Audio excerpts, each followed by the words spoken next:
Hi, ಇದು ಶುಕ್ರವಾರದ mini vlog ಆಗಿದೆ. ಇವತ್ತಿನ ವ್ಲಾಗ್ನ ಇವತ್ತೇ ಅಪ್ಲೋಡ್ ಮಾಡಿದ್ದು. ಇದೇ ಫಸ್ಟ್ ಟೈಮ್ ನಾನು. ಕೆಲವರಿಗೆಲ್ಲ ಅನಿಸ್ತಾ ಇರುತ್ತೆ ಸೋಮವಾರ ಮತ್ತು ಶುಕ್ರವಾರ ತುಂಬ ಕೆಲಸಗಳಿರುತ್ತೆ, ಬೇರೆ ಕೆಲಸಗಳು ಮಾಡೋದಕ್ಕಾಗೋದಿಲ್ಲ ಅಂತ. ಆದರೆ ನನಗೆ ಆಪೋಸಿಟ್ ಆಗಿರುತ್ತೆ. ಯಾಕೆ ಅಂತ ಹೇಳಿದ್ರೆ ಸೋಮವಾರ ಶುಕ್ರವಾರ ಬೇಗ ಬೇಗ ಕೆಲಸ ಮುಗಿಸ್ಕೊಂಡಿರ್ತೀನಿ. ಹಾಗಾಗಿ ನಾನು ಫ್ರೀ ಇರ್ತೀನಿ ಮಧ್ಯಾಹ್ನ. ಬೆಳಗ್ಗೆ ಎದ್ದು ಎಲ್ಲ ಕೆಲಸ ಮುಗಿಸಿ ಅದಾದ ನಂತರ ಸ್ನಾನ ಮುಗಿಸಿ ನಂತರ ನಾನು ತಿಂಡಿ ಮಾಡೋದಕ್ಕೆ ಅಂತ ಬಂದೆ. ನಾನು ತಿಂಡಿ ಮಾಡೋದಕ್ಕೆ ಬರೋ ವರ್ಷದಲ್ಲೇ 9:30 ಆಗಿತ್ತು. ಎದ್ದಿದ್ದು ಕೂಡ ತುಂಬ ಲೇಟು, ಹಾಗಾಗಿ ಕೆಲಸಗಳೆಲ್ಲ ಲೇಟೇ ಆಯಿತು. ತಿಂಡಿ ಮಾವಿನಕಾಯಿ ಚಿತ್ರಾನ್ನ ಮಾಡೋಣ ಅಂತ ಮೊದಲೇ ಪ್ಲ್ಯಾನ್ ಆಗಿತ್ತು. ಸೊ ಹಾಗಾಗಿ ಟೆನ್ಷನ್ ಇಲ್ದೇ ಅಡುಗೆ ಮನೆ ಒಳಗಡೆ ಬಂದೆ. ಎಲ್ಲ ರೆಡಿ ಮಾಡಿಕೊಂಡು ಬೆಳ್ಳುಳ್ಳಿ, ಈರುಳ್ಳಿ, ಮೆಣಸಿನ್ಕಾಯಿ, ಕೊತ್ತಂಬರಿ ಸೊಪ್ಪು, ಕರಿಬೇವು ಎಲ್ಲ ರೆಡಿ ಮಾಡಿಕೊಂಡೆ. ಅದಾದ ನಂತರ ನಾನು ಮಾವಿನಕಾಯಿನ ನೀಟಾಗಿ ವಾಶ್ ಮಾಡಿಕೊಂಡು ತುರ್ಕೊಳ್ಳೋಣ ಅಂತ ಹೇಳಿ ಎತ್ಕೊಂಡೆ. ಆವಾಗ ನೋಡಿಕೊಂಡೆ ಅದು ಎಲ್ಲ ಒಂಥರ ಬೆಂಡ್ ಥರ ಆಗಿಬಿಟ್ಟಿದೆ, ಚೆನ್ನಾಗಿಲ್ಲ ಅಂತ ಹೇಳಿ ಸರಿ ಪ್ಲ್ಯಾನ್ ಚೇಂಜ್ ಆಯಿತು. ಮಾವಿನಕಾಯಿ ಚಿತ್ರಾನ್ನ ಹೋಗಿ ಟೊಮೊಟೊ ಚಿತ್ರಾನ್ನ ಮಾಡೋ ಹಾಗಾಯಿತು.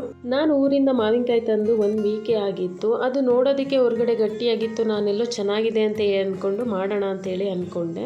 ಒಳಗಡೆ ತುಂಬ ಬೆಂಡ್ ಥರ ಇತ್ತು. ಸೊ ನನಗೆ ಇಷ್ಟ ಆಗಿಲ್ಲ. ಅದನ್ನ ಎತ್ತಿಟ್ಬಿಟ್ಟು ಟೊಮೊಟೊ ಹಾಕಿ ಚಿತ್ರಾನ್ನ ಮಾಡಿದೆ. ನಾವು ಚಿತ್ರಾನ್ನ ಗೊಜ್ಜು ಪ್ರಿಪೇರ್ ಮಾಡೋಕ್ಕಿಂತ ಮುಂಚೆ ಈ ಥರ ಕಡಲೆ ಬೀಜನ ಫಸ್ಟೇ ನಾವು ಫ್ರೈ ಮಾಡಿ ಸಪ್ರೇಟಾಗಿ ಎತ್ತಿಟ್ಕೊಂಡು ಎಲ್ಲ ಗೊಜ್ಜೆಲ್ಲ ಪ್ರಿಪೇರ್ ಆದಮೇಲೆ ಅದಕ್ಕೆ ಸೇರಿಸ್ಕೊಂಡ್ರೆ ತುಂಬ ಚೆನ್ನಾಗಿ ಇರುತ್ತೆ. ಫಸ್ಟ್ ಟೈಮ್ ಚಿತ್ರಾನ್ನ ಮಾಡಿದಾಗ ಸಾಸಿವೆ ಕಡಲೆಬೇಳೆ ಜೊತೆ ಕಡಲೆ ಬೀಜ ಕೂಡ ನಾನು ಫ್ರೈ ಮಾಡ್ಕೊಂಡ್ಬಿಟ್ಟಿದ್ದೆ. ಸೊ ಹಾಗಾಗಿ ಅದು ಚೆನ್ನಾಗಿ ಬಂದಿರಲಿಲ್ಲ. ಅದಾದ ನಂತರ ನಂಗೆ ಗೊತ್ತಾಯಿತು ಈ ಥರ ನಾವು ಲಾಸ್ಟಲ್ಲಿ ಕಡಲೆ ಬೀಜನ ಆ್ಯಡ್ ಮಾಡಿಕೊಂಡೆ ಚಿತ್ರಾನ್ನ ಗೊಜ್ಜು ತುಂಬ ಚೆನ್ನಾಗಿ ಬರುತ್ತೆ ಅಂತ ಹೇಳಿ. ಗೊಜ್ಜು ರೆಡಿ ಆಯಿತು. ಹಾಗೆ ರೈಸು ಕೂಡ ಮೊದಲೇ ಮಾಡಿಟ್ಟಿದ್ದೆ. ಬಿಸಿ ಬಿಸಿ ರೈಸ್ನ ಗೊಜ್ಜಿಗೆ ಆವಾಗಲೇ ನಾವು ಆರಾಮಾಗಿ ಸ್ಪ್ಯಾಚುಲಾದಲ್ಲಿ ಮಿಕ್ಸ್ ಮಾಡ್ಕೋಬೋದು.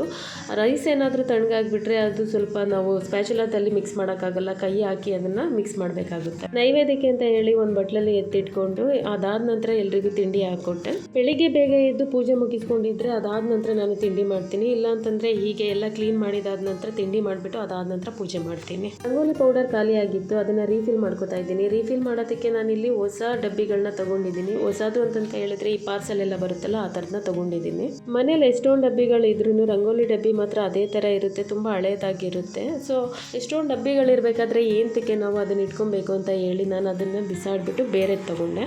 ಇಂಥ ಸಿಂಪಲ್ ಚೇಂಜಸ್ ಕೂಡ ನಮಗೆ ಮ್ಯಾಟ್ರ್ ಆಗುತ್ತೆ. ಆದರೆ ನಾವು ಅದನ್ನು ಯಾವುದನ್ನು ಗಮನಕ್ಕೆ ತಗೊಳ್ತೇನೆ ಸುಮ್ಮನೆ ಹಾಗೆ ಇರ್ತೀವಿ.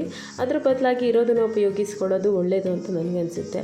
ಹಾಗೆ ಸಿಂಪಲ್ಲಾಗಿ ಒಂದು ರಂಗೋಲಿನ ಬಿಡಿಸಿದ್ದೀನಿ. ಈ ಥರ ಎಳೆ ರಂಗೋಲಿ ಬಿಡಬೇಕಾದ್ರೆ ಮಧ್ಯೆ ಏನಾದರೂ ಒಂದು ಮಿಸ್ ಮಾಡಿರ್ತೀನಿ. ಇವತ್ತು ನಾನು ಒಂದು ಎಕ್ಸ್ಟ್ರಾ ಲೈನ್ನ ಹಾಕಿದ್ದೀನಿ. ರಂಗೋಲಿ ಎಲ್ಲ ಬಿಡಿಸಿದಾದ ನಂತರ ನಾನು ಪೂಜೆನ ಮಾಡಿದೆ. ಪೂಜೆ ಮಾಡಿದ ನಂತರ ನಾನು ತಿಂಡಿನ ತಿಂದೆ.